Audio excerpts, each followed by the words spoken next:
So I was probably around 10-11 years old the first time I remember the boy turning up. It was the middle of summer and my friends and I were swimming in a lake in one of my parents' fields. I grew up in a small farmer's town, with a population of no more than 200, and so everyone knew everyone. There were 2 schools in the town, one for boys and one for girls. I'm not sure why they split them by gender, and I'm pretty sure both have merged now, but that's what it was like when I lived there. I'm going to tell it how I remember it happening, but my friend who was there at the time remembers it slightly differently than I do. So, as I was saying, my friends, I think it was about 4 of us in total, and I were swimming in the lake at the bottom of one of my parents' fields. It was about a 15-minute walk from my main house. We had been playing there for a while, when we heard someone calling to us. We looked over and saw the boy standing at the edge of the lake, completely naked. Once we noticed him, he shouted if he could play with us. He looked to be around the same age as us, maybe a little older but not by much. He was super pale, like white pale. I remember being amazed and kind of jealous of his super bright green eyes. He also had shoulder-length white blonde hair, like Draco Malfoy blonde. I looked to my friends and we said yeah, and he came in the lake with us. None of us recognized him. Which, as I said, was weird because we had all lived in this tiny town for our whole lives and everyone basically knew everyone living there. He introduced himself as Richard, but he said he prefers if we called him Richie, so we did. I remember asking Richie where he was from, but he would go all awkward and would never give a straight answer. Anyway, after a while more of playing in the lake, Richie seemed fun and I invited him to come back to my house for supper. He straight away said he would love to come and my friend was like, "Don't you need to ask your mom?" To which Richie said something like, "Oh, she won't mind." Remember how I said Richie was completely naked? Well, that wasn't so strange. In fact, I'm pretty sure we all were. My friends and I were all boys and we would skinny dip in the lake normally, so it didn't stick out to me when he first arrived like that. But what did stick out to me was when we got out of the lake, dried and dressed ourselves, Richie had no clothes with him to get dressed into. Which I remember thinking was super weird, but he said something like, "Oh, I must have forgot to bring them."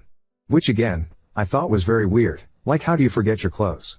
I wasn't sure how my parents would react to me bringing home a naked boy, so I gave him my briefs and my overshirt to put on. But yeah, that stuck out as very odd. My friends went back home and Richie and I went to my house. My dad was like, "Where's his clothes?" I just made something up. I'm pretty sure I said something like his clothes got wet so we left them in the sun to dry. I got him some trousers to put on. We ate supper, which I remember him having 3 or 4 plates of. As I said, Richie is a super skinny boy. I was pretty small and skinny at the time. But he was definitely more skinny than I was, so I was confused how he ate so much. Lol. Richie was super polite and sweet to everyone while he was at my house. After supper I took him upstairs to my room and we played on my Nintendo 64 together. He had never seen one before and was super amazed by it. At the time I thought he had never seen one before and was super amazed by it. At the time I thought he had never seen one because they were so old. This was 2010. But my family was poor and that's all I had. It started to get dark and I asked him if he wanted to sleep over. He was really excited by that and said yeah. I checked with my parents but I knew they wouldn't mind because they were both super drunk. So we continued playing on N64 until it was super late. After a while, I said it was time that we went to bed as I was tired, but I don't remember him seeming tired at all. Richie asked if he could shower before as we had been playing in my fields and he was really muddy. As he was showering I made my bed for us, and put a movie on the TV for us to watch as we went to sleep and I got into bed. Richie came in like 5 minutes later and was completely naked again. I was like, "Did you walk from the bathroom like that?" He was like yeah and didn't seem to care at all, so even though I thought it was strange I didn't say anything. He got into my bed, I asked him if he wanted any pajamas and he said no, it was too hot, which to be fair I do remember it being really hot that day.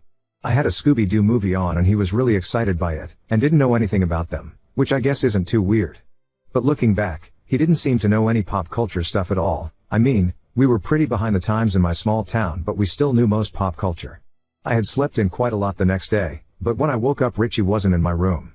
I went and asked my mom if she'd seen him and she said he left early that morning after his parents rang our house. How they knew he was with us or where to ring I'm still not sure. Richie had taken some shorts from my room because my mom said he couldn't leave without clothes on. I was a little disappointed he left without me, or at least without saying goodbye or without leaving any way of contacting him again. He turned up again a couple days later when my friends and I were swimming in the lake again. This time he brought clothes, but I'm pretty sure he only brought some briefs and a shirt with no pants. Which again, I thought was weird. Over the next year, him and I became super close. We were like brothers. Over the year, I asked if I could see his home or meet his family. But anytime I asked anything personal about him, he would go awkward and not want to talk about it. Or he would just change the subject. But I could see it made him feel uncomfortable, so I didn't push him to tell me. He did tell me he was homeschooled, which I thought was cool. Because on my mind that meant no school. As I said, we became really close over the year. I felt like he was more than a friend to me. It's difficult to explain, it's almost like we clicked from the first time we met.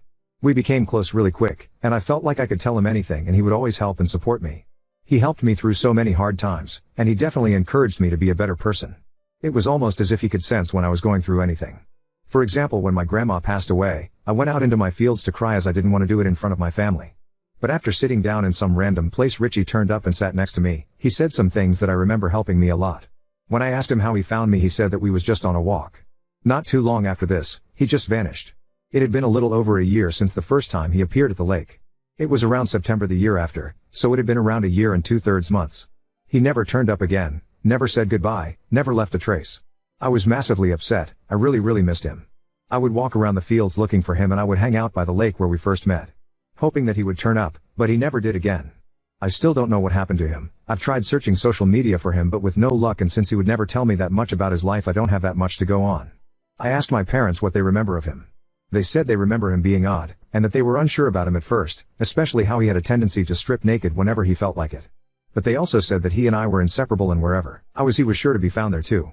They said they remember me being heartbroken when he stopped appearing, and they weren't sure whether they should call the police about him being gone, but they never did.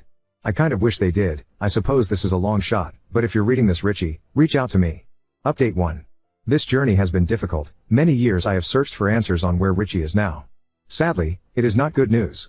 Deep down, I think I feared and perhaps avoided searching for Richie in case this was the outcome.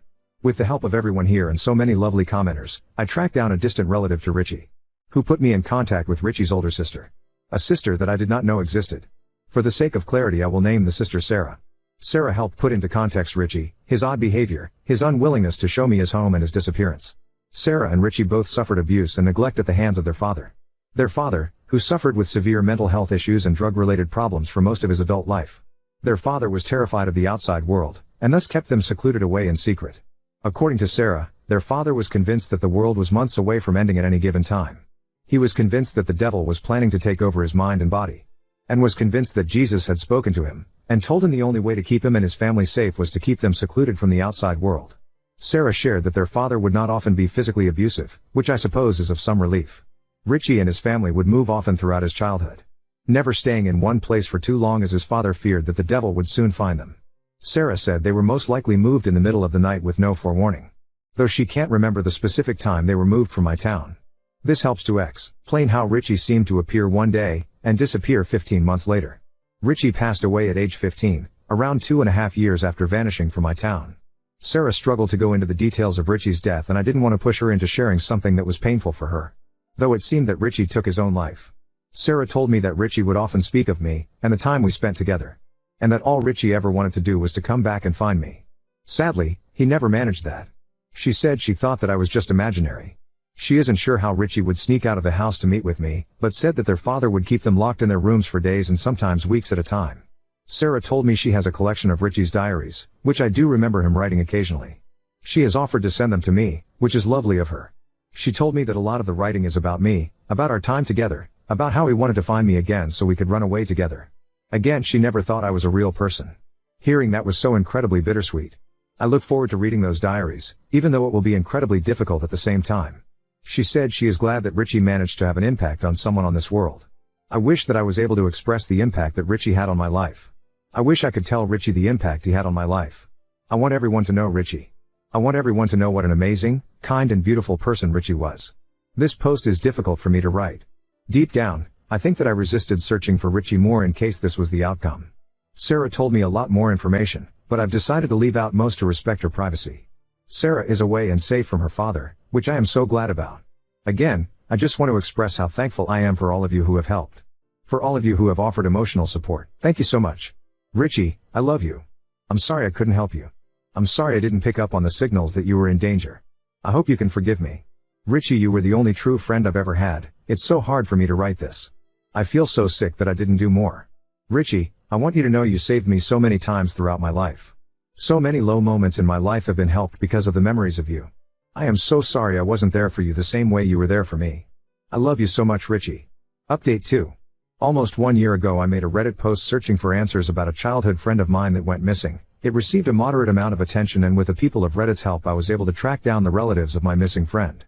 I posted this under a different, now deleted account, However, I have sent the mods of this subreddit proof of me being the oop. I deleted the Reddit account because honestly I didn't want to think about what happened to Richie anymore, as it was too painful for a long time after I discovered the truth. Recently that post has resurfaced on this subreddit, and so I thought I'd give you all an update on where I am today and how I'm doing, as well as how Sarah is doing.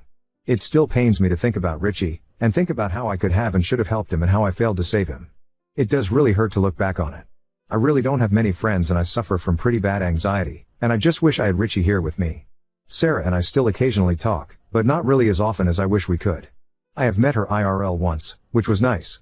I hope that me posting this update is alright on this subreddit. It just seemed to me that so many were touched by Richie's story that I thought I would put this out there, and I'm happy to answer questions of anyone who has them. Update 3. I am currently in therapy. I started it not too long ago along with some medication, as I have suffered for a while with severe anxiety. I am currently requesting permission from Sarah before I post any of Richie's journal entries, as I feel she should have final say on if she wants those out on the internet. No, I am not writing a book about Richie. No, this is not a promotion for a book. If anyone was to write a book about Richie and his life, I would think it should be Sarah. However, she does not have any interest in sharing her story. She would much rather leave the past in the past, and honestly I can't blame her. It really breaks my heart that there are so many people in here sharing that they knew a Richie, or they were a Richie. I feel like so many children, even now, go under the radar, the lives they live and the abuse they receive with no one there to help. It hurts to think that there could have been so many with us today that have sadly passed on and are no longer with us. I think everyone has a right to be remembered, and I am so glad that Richie has had an impact on so many people here. Also, I'm sorry if I don't respond to a comment. There are a lot on here that I thought would be too difficult to respond to. I can say a million times that I shouldn't feel guilty, and I know that also. But it is very hard not to, and it's very hard to hear that I did all I could do when Richie isn't around anymore. That might sound mopey or ungrateful. I am grateful of all the love I have been sent. I am just not entirely sure if I deserve it. Edit. I have made some edits on the formatting of the texts. I am the original op.